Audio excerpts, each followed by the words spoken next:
Hi, in this video, so I'm going to show you how you can sync up, pair a DualSense controller, a PlayStation 4 controller, onto your Samsung TV.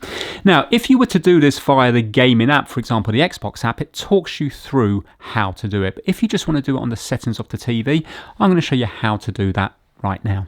So what we have to do is we're going to have to go to settings. So you can either hit the settings button or work your way over to the left hand side, go down to settings and then use the right arrows here to go over to Bluetooth devices and press enter using the enter button. And right now you can see the paired devices are just my sound bar.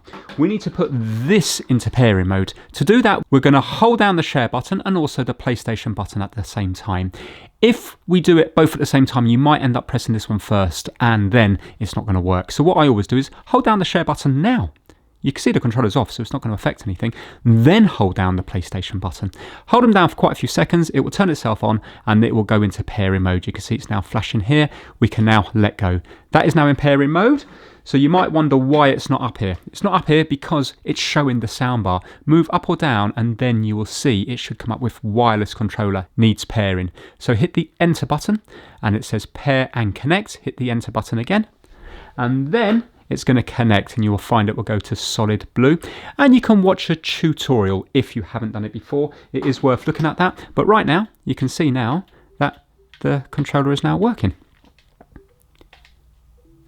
And for example, if we were to go here, you can see now it's going to bring up the gaming and then you can select the game you want to play. So it's nice and straightforward. What's interesting is if you want to turn off the TV, you can do it from here and then the controller will turn off as well by clicking in on both analog sticks. This is why you should watch the tutorial because you'll learn a few features. For example, you can do volume and stuff using the right analog stick here. Can you see the volume going up and down? Yeah, if I hit them both in, it will turn off the TV. And then about 10 seconds later, it will turn off the controller. So yeah, that's it. That's how to do it via the menu in the Samsung TV. There you go. Thanks for watching.